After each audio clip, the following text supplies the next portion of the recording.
ওই যে দেখো বিশরে হাফি রহমাতুল্লাহ আলাই কেমন যুবক, তার প্রথম জিন্দগিটা ভালো ছিল না, মদ পান করত, নাট্যমঞ্চিকে নাচ গান করত, আনন্দ করত, ফুর্তি করত। ওই বিশরে হাফিকে আল্লাহ তাআলা জামানার সবচেয়ে বড় ওলি বানাইয়া দিছে। বিশরে হাফি মদ পান করত, মায়ের কাছে গিয়া বলতো, মা মদ পান করব, টাকা দাও। মা বলতো টাকা নাই, গালিগালাজ করতো, আর বলতো মা টাকা না দিলে মারধর করব, ও মা তোমার বেয়াজ্জতি করব। এই জন্য মা বড় হয়ে টাকা দিয়া দিত। বিশরে হাফি একদিন এসে বলে, মা টাকা দাও, মদ পান করব। মাথা গরম, টাকা দাও, মদ পান করব। মা বললো টাকা নাই, বলে টাকা না দিলে মা তোমারে মারবো, ও মা তোমার গালিগালাজ করব। মা বললো টাকা নাই, খারাপ ব্যবহার শুরু করিয়া দিল। মা বলে, আল্লাহ আমার সন্তানটারে হেদায়েত দিয়া দাও, হে আল্লাহর সহ্য করতে পারি না, তার যন্ত্রণা আমার সহ্য হয় না, আল্লাহ সন্তানকে হেদায়েত দিয়া দাও। মা চোখের পানি সারিয়া কান্না শুরু করে দিল, আর মদ পান করবার জন্য টাকা দিয়া দিল। বিশরে হাফি রহমাতুল্লাহি আলাই মদ পান করবার জন্য হাঁটি হাঁটি পা পা করে রওনা দিল। মদের আড্ডাখানায় যাবে, মদের বারে যাবে, মদ পান করবার জন্য মরুভূমি দিয়ে রওনা করলো।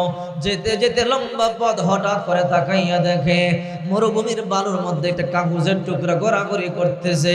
এই কাগজের টুকরার মধ্যে কি যেন লেখা দেখা যায়, আর সূর্যের আলোতে চিকচিক করতেছে। বিশরে হাফি রহমাতুল্লাহ আলাইহি মনে মনে ভাবলেন, সুন্দর কাগজ দেখা যায়, এই কাগজের মধ্যে কি যেন চিকচিক করতেছে। হঠাৎ করে গিয়া কাগজটা হাতের মধ্যে নেয়, হাতের মধ্যে নিয়ে দেখে এই কাগজের মধ্যে সাধারণ কোনো কথা লেখা না, এই কাগজের মধ্যে আমার আল্লাহ তাআলার নাম লেখা। মনে মনে চিন্তা করলো, আল্লাহর নাম লেখা কাগজটা মরুভূমির বালুর মধ্যে গড়াগড়ি করে, ব্যাগ যদি হইতেছে এটা আমি হইতে দেব না। এবার হাতের মধ্যে নিয়ে চিন্তা করলো, মদ তো পান করতে পারবো, জীবনে বহু মদ পান করেছি, মদ আরো পান করব, কিন্তু এখন যাব না, এখন বাড়িতে যাব, আল্লাহর নামটার হেফাজত করব, আল্লাহর নামটাকে সুন্দর জায়গা রাখবো, এরপরে মদ পান করবার জন্য যাব। বিশরে হাফি রহমাতুল্লাহি আলাই হাঁটি হাঁটি পা পা করে বাড়িতে চলে গেল। বাড়িতে গিয়ে এবার চিন্তা করতেছে, আল্লাহ পাকের নামটা কোথায় রাখবো। যেদিকে তাকায় তার জন্য মুনাসিব মনে হয় না। মহিলা দেখা যায়, তাকের দিকে তাকায়, দুলাবালি পরে আছে, না না আমি আমার আল্লাহর নাম কোথায় রাখবো। এই জন্য মাথার মধ্যে নিয়ে দাঁড়াইয়া রইল। অনেক লম্বা সময় যখন দাঁড়াইয়া রইল, মা মনে মনে চিন্তা করে, কি রে সন্তান মদ পান করবার জন্য গেল, আর অনেক লম্বা সময় ধরিয়া মাথার মধ্যে একটা কাগজ নিয়ে দাঁড়াইয়া রইল। মা বলে, বিশরে হাফি এ সন্তান আমার, এই লম্বা সময় ধরিয়া এই মাথার মধ্যে কি নিয়ে দাঁড়াইয়া রইলা।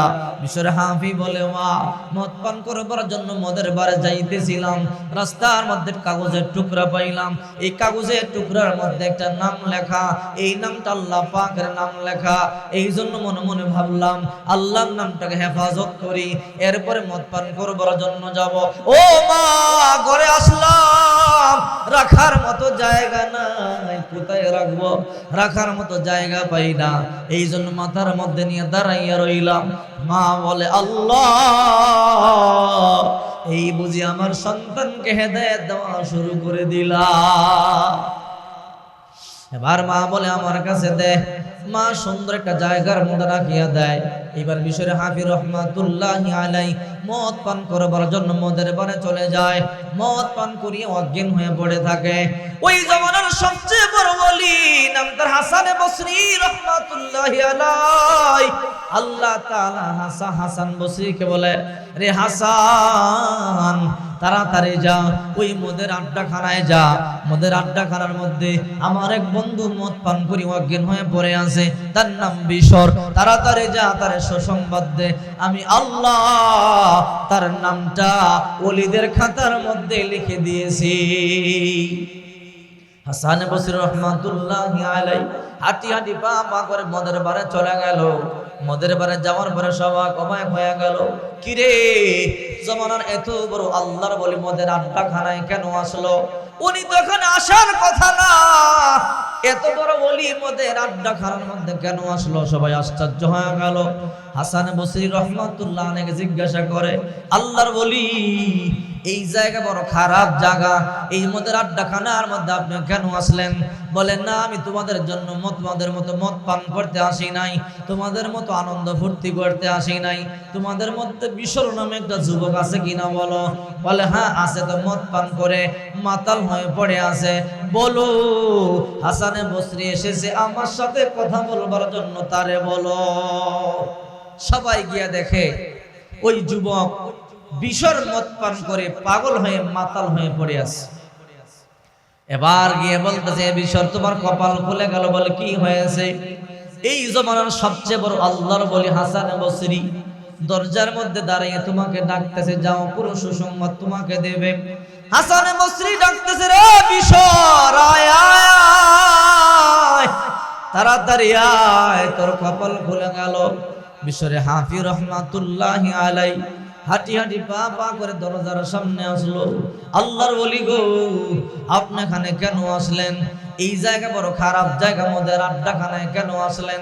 রে বিশর, কান খাড়া করে শোন, গতকাল কি করেছো? বলে কি করেছি? আল্লাহর নাম কি তুমি হেফাজত করেছো? আল্লাহর নাম হেফাজত করবার কারণে আল্লাহ তাআলা তোমার নামটা জান্নাতের খাতার মধ্যে লিখে দিয়েছে। রে বিশর, তাড়াতাড়ি আয়, ভালো করে ওযু কর, পবিত্রতা অর্জন কর, সিজদায় পড়ে আল্লাহর শুকরিয়া আদায় কর।